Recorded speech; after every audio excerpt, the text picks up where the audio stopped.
দূর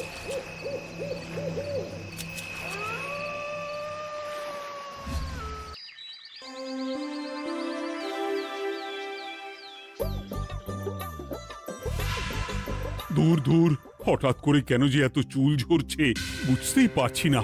কতদিন হয়ে গেল চুল ওঠা আর থামছেই না। না, এমন হতে থাকলে তো মাথায় টাক পড়ে যাবে। না না না, আজ রাজবৈদ্যের কাছে পরামর্শ নিতে হবে। কি ব্যাপার মহারাজ, আজ আপনাকে এমন চিন্তিত দেখাচ্ছে কেন? জীবনে বড় দুঃখ গোপাল, মন মেজাজ একদম ভালো নেই। সে কি, কি হয়েছে মহারাজ? গোপাল থাকতে দুঃখ কিসের? আর বলো না, মাথার চুলগুলো আজকাল ঝড়ে পড়া পাতার মতো পটপট করে ঝরে যাচ্ছে। আমি তো জানি কেন এমন হচ্ছে, কিন্তু এখনই মুখ খুললে চলবে না। আর একটু বেশি বিপদ বাড়লে তখন মাঠে নামবো। তাই বলুন। এ তো খুব ছোট ব্যাপার, চুল ঝরলে টাক পড়বে, আর সেটা পড়া কত ভালো জানেন? কথায় আছে, যত বড় টাক তত বেশি টাকা। তুমি চুপ করো তো বাপু। যদি টাক থাকলেই টাকা হতো, তাহলে তোমার টাকা কোথায়? যেটা বোঝো না সেটা নিয়ে কথা বলো না। তাই না তাই, মহারাজের ঝরছে চুল, চিন্তার ভাঁজ মাথায়। গোপাল যতই চেষ্টা করুক, চিড়ে ভিজবে না কথায়। তোমরা সকলে থামো তো দেখি। ও রাজবৈদ্য, তুমি এর কিছু উপায় বলো। আগে মহারাজ, অনেক সময় দেহে ওই লৌহের পরিমাণ কমে গেলে এমন চুল ঝরে। আপনি বরং পালং শাক, ওই কিশমিশ, কলা ও আরো কিছু ফল আমি বলে দিচ্ছি, সেগুলো বেশি করে খান। আচ্ছা আচ্ছা আচ্ছা, তবে তাই করে দেখি।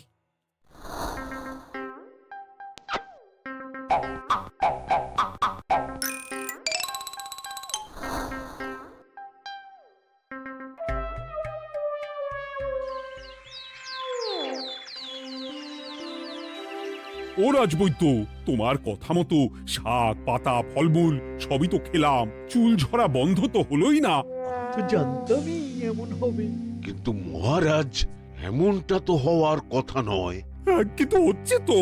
আরে আমার সাধের চুল, কোথায় চলে গেলি সব? এর জন্য তুমি দায়ী। তুমি এর জন্য শাস্তি পাবে বৈদ্য। আমাকে আমাকে ক্ষমা করে দিন মহারাজ, এমনটা হবে এ তো আমি ভাবতেই পারিনি। কিছু মনে করবেন না মহারাজ, ছোট মুখে বড় কথা বলছি, কিন্তু সত্যি এখানে রাজবৈদ্যর কোনো দোষ নেই। ওকে শাস্তি দেওয়াটা ঠিক হবে না মহারাজ। দেখেছেন মহারাজ, গোপালের সাহসটা দেখেছেন? আপনার মুখের উপর কথা বলছে। তা বলি, তুমি যখন এতই বোঝো, তাহলে নিজেই একটা আস্ত লোহা খেয়ে দেখো না, তোমার মাথায় চুল গজাচ্ছে কিনা। ঠিকই আছে, এসব মূর্খের মতো কথা কেবল আপনার থেকেই আশা করা যায় মন্ত্রী মশাই। মহারাজ, আপনি বিচক্ষণ মানুষ, আমার শুধু অনুরোধ, আরেকবার ভেবে দেখবেন। ঠিক আছে, রাজবৈদ্যকে আমি শাস্তি দেব না, কিন্তু সকলের জন্য আমার একটা ঘোষণা আছে। কি ঘোষণা?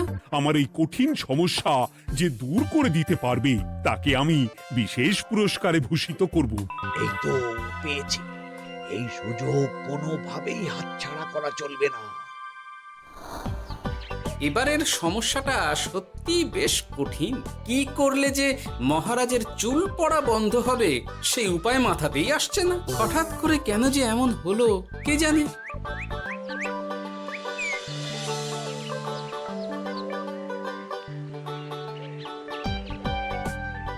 ও মা, তুমি এসে গেছো? একটু বসো, আমি তেলটা মেখেই হাত ধুয়ে খাবারটা বাড়ছি। হ্যাঁ, সে ঠিক আছে, কিন্তু তুমি কিসের তেল মাখছো এটা? কি আবার মাথার চুলের তেল? এখানেও চুল, ওদিকে মহারাজেরও চুল ঝরে পড়া নিয়ে আমরা সবাই হিমশিম খাচ্ছি গিন্নি। আরে, মহারাজের অত সুন্দর কালো চুলগুলো ঝরে যাচ্ছে, এ তো ভারী দুঃখের কথা। সে আর বলতে, ওই জন্যেই তো আমি বাবা মাথায় এই জড়িবুটি তেল মাখি। এতে চুলের গোড়া শক্ত করে, চুলকে ভালো রাখে, নতুন চুল গজায় সব। হ্যাঁ। কি কি বললে? নতুন চুলও গজায়? সত্যি? হ্যাঁ। বাহ, তাহলে আর চিন্তা কি? আমাকে এই তেলটা একটু দিতে পারবে গিন্নি? মহারাজকে দিয়ে আসি। উনি বলেছেন যে ওনার সমস্যা দূর করতে পারবে তাকে উনি পুরস্কার দেবেন। উমা, এই তাই নাকি? এই তো দারুণ ব্যাপার গো। নাও নাও নাও, তেলখানা নিয়ে মহারাজকে কাল দিয়ে এসো তাহলে। আর জানিয়ে দিও, দিনে 2 বার কিন্তু তেল মাখতেই হবে। হ্যাঁ, আচ্ছা, ঠিক আছে।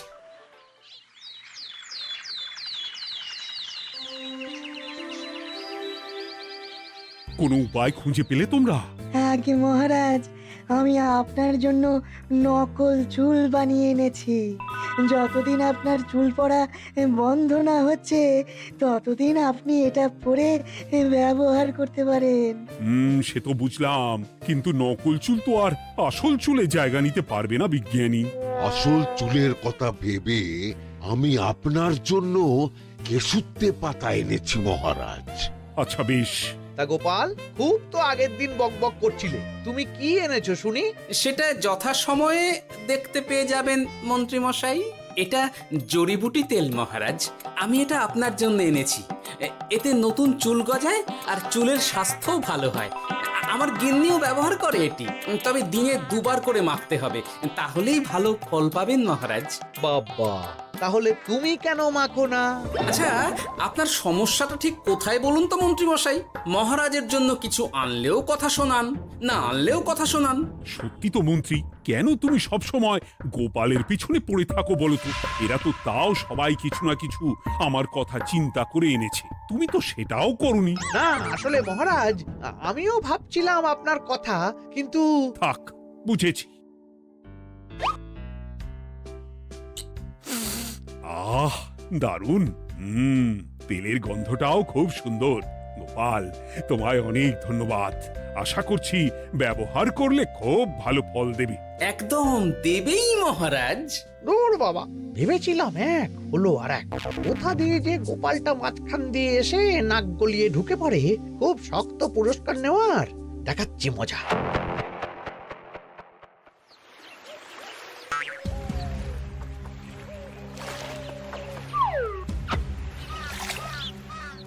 এবারে গোপালের তেল দিয়েই সব কিছু তোলপাড় করব।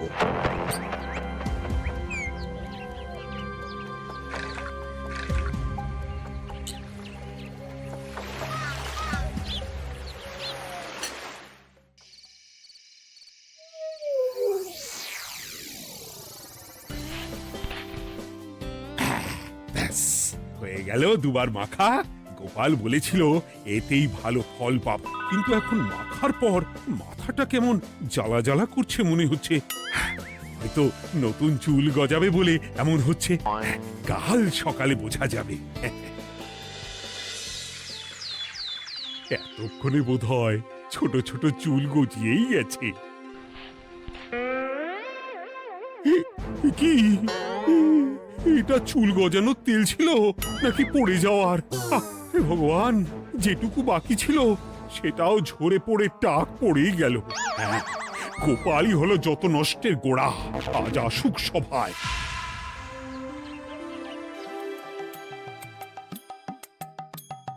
এই যে এখন এলেন উনি। ও কি মহারাজ, আপনি এমন কাপড় মাথায় জড়িয়ে বসে আছেন কেন? তুমি আর এমন প্রশ্ন জিজ্ঞাসা করো না গোপাল, তোমার দয়াতেই মহারাজের এমন অবস্থা। মানে? মানেটা আমি তোমায় দেখাচ্ছি, দাঁড়াও। এই যে গোপালের দেওয়া তেল মেখেই আমার এমন হয়েছে, আর তার জন্য আমি তোমাকে কোনোদিনও ক্ষমা করব না গোপাল। বিশ্বাস করুন মহারাজ, আমার গিন্নিও মাখে এই তেল, কিন্তু এমন কিছু তো এখনো পর্যন্ত ঘটেনি। আমি আর কিচ্ছু শুনতে চাই না। আমার মাথা ভর্তি চুল আমি ফেরত চাই। যতদিন না আমার মাথার সব চুল ফিরে আসছে ততদিন আমি তোমার মুখও দেখতে চাই না। মহারাজ, আপনার কোনো চিন্তা নেই, আমি তো আছি। এবার এই সমস্যার একটা সমাধান আমি করেই ছাড়বো। কি ব্যাপার, মন্ত্রী মশাই এত লাফাচ্ছে কেন? এসবের পেছনে আবার ওনার হাত নেই তো? না, ব্যাপারটা পরে দেখতে হচ্ছে।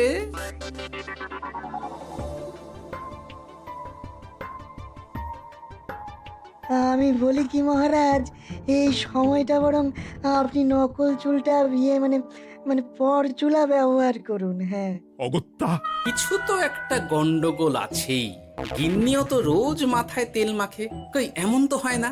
মন্ত্রী যদি কিছু করেও থাকে তাহলেও হাতে নাতে ধরবো কিভাবে? ও কি গো গোপাল দাদু, এখন এই সময় তুমি রাজসভা ছেড়ে এখানে? তোদের দাদু আর রাজসভায় যাবে না রে? কি বলছো গো? কেন? আর কেন, বিনা দোষে এমন শাস্তি। তোমায় শাস্তি দিয়েছে, তুমি শুধু বলো কে তোমার সাথে কি করেছে, বাকিটা আমরা বুঝে নিচ্ছি। আচ্ছা বলছি, কৃষ্ণনগরের মন্ত্রী মশাইয়ের বাড়িটা কোন দিকে একটু বলতে পারবেন? কৃষ্ণনগরে নতুন নাকি? আগে তো আপনাকে কখনো দেখেছি বলে মনে পড়ছে না। হ্যাঁ, আমি এখানে থাকি না, আমি এখানে আমার কাজে এসেছি, তাই মন্ত্রী মশাইয়ের বাড়ির ঠিকানাটা যদি একটু বলে দেন। নিশ্চয়ই, এ পথ দিয়ে সোজা চলে যান, তারপর কিছুটা ডান দিকে গেলেই পেয়ে যাবেন। আচ্ছা, অনেক ধন্যবাদ। ভিন গাঁয়ের লোক মন্ত্রী মশাইয়ের বাড়িতে? ব্যাপারটা বেশ সন্দেহজনক লাগছে। এই এই গুলটে ন্যাপলা, তোরা তোরা দুজন একটু আড়াল থেকে দেখতো লোকটা মন্ত্রী মশাইয়ের বাড়িতে ঠিক কি জন্য এসেছে, তারপর আমায় খবর দিস। ঠিক আছে গোপাল দাদু। তোমার আবার এখানে আসার কি দরকার ছিল? আমি তো বলেছি যে আমি ঠিক গিয়ে তোমার পাওনা গন্ডা মিটিয়ে দেবো। মিটিয়ে দেবে? কতদিন হয়ে গেছে জানেন? দেখো, হয় আমার কীটনাশক আর সার সব ফিরিয়ে দিন, নয়তো আমার জিনিসের দাম মিটিয়ে দিন। কীটনাশক, সার আর কি করে ফেরত দেবো বলো? ও তো সব পুকুরের জলে মিশে গেছে। ওসব আমি জানি না, আমার পাওনা গন্ডা মিটিয়ে দিন, ব্যাস। চল চল, এখনই তাহলে গোপাল দাদুকে গিয়ে সব জানাই। হ্যাঁ, চল চল। দাদু, ও গোপাল দাদু। তোরা এসে গেছিস? আয় আয় আয় আয় আয়। মন্ত্রী মশাইয়ের মুখ থেকে অনেক খবর পেলাম। তাই নাকি? কি শুনি? মন্ত্রী মশাই ওই লোকটার কাছ থেকে অনেক কীটনাশক সার নিয়েছে, কিন্তু এখনো জিনিসের দাম মেটায়নি। হ্যাঁ, ওই জন্যই তো মন্ত্রী মশাইয়ের উপর লোকটা খুব রেগেছিল, হুমকিও দিয়েছে 1 সপ্তাহের মধ্যে জিনিসের দাম সব মিটিয়ে দিতে হবে। তাই নাকি? কিন্তু কীটনাশক সার নিয়ে মন্ত্রী মশাই কি করবে? সেটা তো বলতে পারবো না দাদু। তবে হ্যাঁ, মন্ত্রী মশাই ওই লোকটাকে বলছিল যে ওই সব কীটনাশক সার পুকুরের জলে মিশে গেছে। কি বললি? পুকুরের জলে? আচ্ছা, এবার দুয়ে দুয়ে 4 করা গেল। অনেক ধন্যবাদ রে তোদের। বল বল, তোরা কি খাবি? কিচ্ছু লাগবে না গোপাল দাদু, তবে ভোলা বয়ের আর মিষ্টি খাওয়ালে। আচ্ছা আচ্ছা। কি করে যে মহারাজকে আসল ব্যাপারটা বোঝাই, কিছু তো একটা উপায় বের করতেই হবে। তা বলি বাবা, রাজসভায় যেতে হবে না বলে কি সারাদিন এইভাবেই শয়নে শয়নে দিন কাটাবেন বাবা? হ্যাঁ, উপায় পেয়ে গেছি। বুঝলে গিন্নি, আমাকে একটা জায়গায় যেতে হবে, বুঝলে? তারপর ওখানে যদি কাজ হয় তাহলে আগামীকাল রাজসভায় আমি যাব। কিন্তু তুমি যে বলেছিলে তোমার এখন ছুটি। হ্যাঁ, কি আর করি বলো, গুরুত্বপূর্ণ একটা কাজ, তাই যেতেই হবে। আচ্ছা যাও। ওই গো বিজ্ঞানী, আরে গোপাল যে, বলো। এই এই যে বিজ্ঞানী, একটা বিশেষ দরকারে তোমার কাছে এলাম, বুঝলে? হ্যাঁ, বলোই না। আচ্ছা, এই দূষিত জলকে কিভাবে আবার পরিশুদ্ধ করে বলতে পারবে? কেন পারবো না? জলের মধ্যে একটু চুন আর ফটকিরি দিয়ে দিলেই জল আবার দূষণমুক্ত হয়ে যাবে। তবে ওগুলো দেওয়ার পর কিছুদিন সেই জলকে ব্যবহার করা বন্ধ রাখতে হয়। হ্যাঁ। আচ্ছা আচ্ছা, অনেক ধন্যবাদ, আসি তাহলে। হ্যাঁ,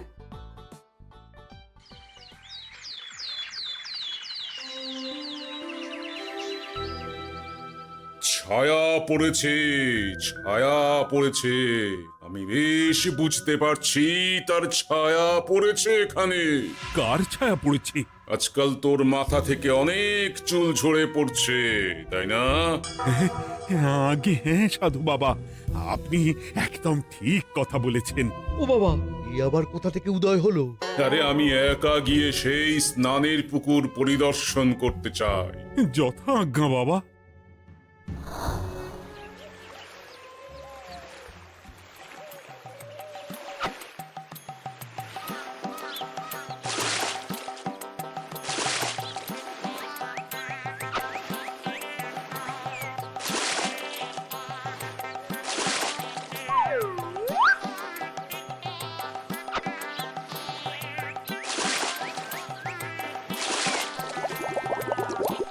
যাক বাবা, মোটামুটি সপ্তাহখানেক এভাবে থাকলেই পুকুরের জল আবার আগের মতো পরিষ্কার হয়ে যাবে।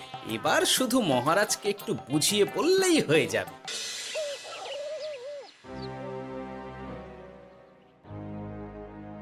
কি বুঝলেন সাধু বাবা?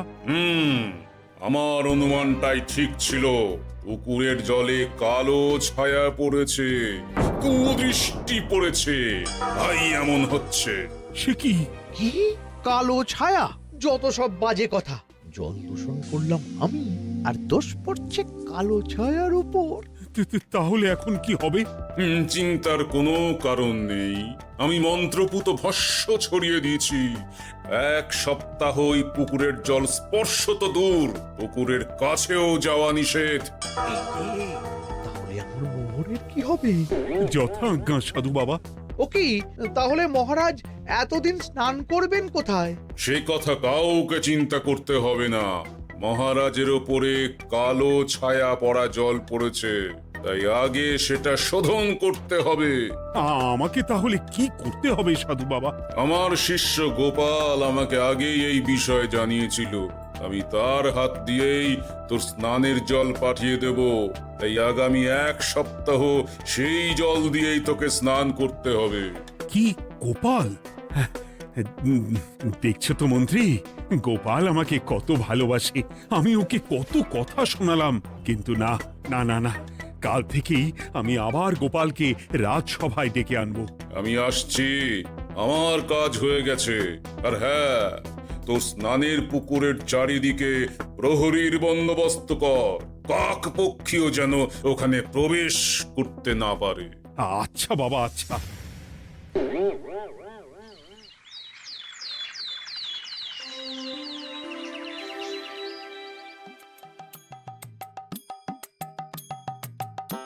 গোপাল, তোমাকে আবার এখানে দেখতে পেয়ে আমার খুব ভালো লাগছে। তোমার গুরুদেব গতকাল এসেছিলেন, কিছু মনে করো না।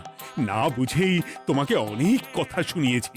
না মহারাজ, আমি জানি আপনি আমাকে খুব ভালোবাসেন, তাই আমি কিছু মনে করিনি মহারাজ। এই নিন, আমি আপনার স্নানের জল এনেছি। হ্যাঁ হ্যাঁ হ্যাঁ, দাও দাও দাও।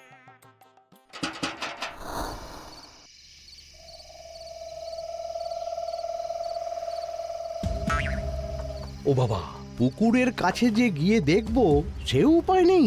চারপাশে প্রহরীতে ভর্তি, তাহলে কি সত্যি সত্যি কালো ছায়া পড়েছে? ভালোই হলো, পাওনাদারকে বলে দেবো কীটনাশকটা জালি ছিল। হি হি।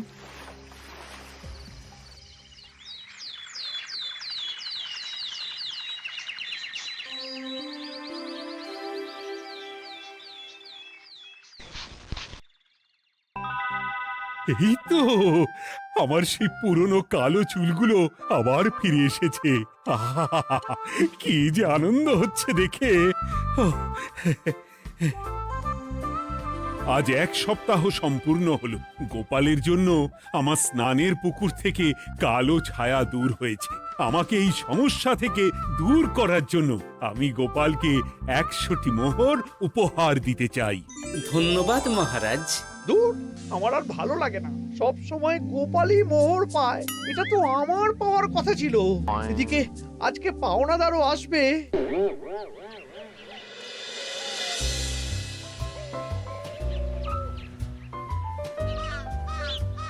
গোপাল দাদু, ওই লোকটা এসে গেছে।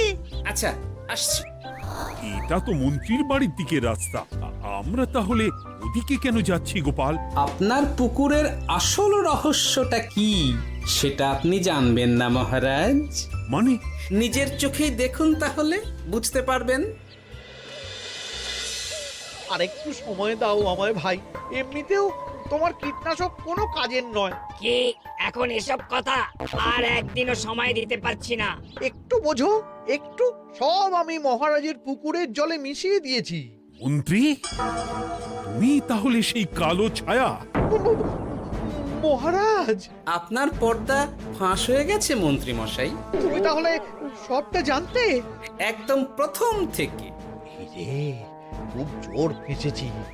এদিকে পাওনা আর ওদিকে মহারাজ, এখান থেকে কেটে পড়তে হবে। ই! গন্ডগোল করে আবার পালানো হচ্ছে তবে রে। বলো, কেন করেছিলে? মহারাজ, আমি ভেবেছিলাম আপনার সব চুল উঠে গেলে আমি আপনার কাছ থেকে চুল গজানোর ওষুধ দেওয়ার নামে অনেক টাকা লুটবো। কিন্তু সেই ভাবনা ভাবনাই থেকে গেল, সেগুড়ে যে বালি হয়ে গেল। ভাবা যায় চুলের জন্য চুলো চুলি, হ্যাঁ?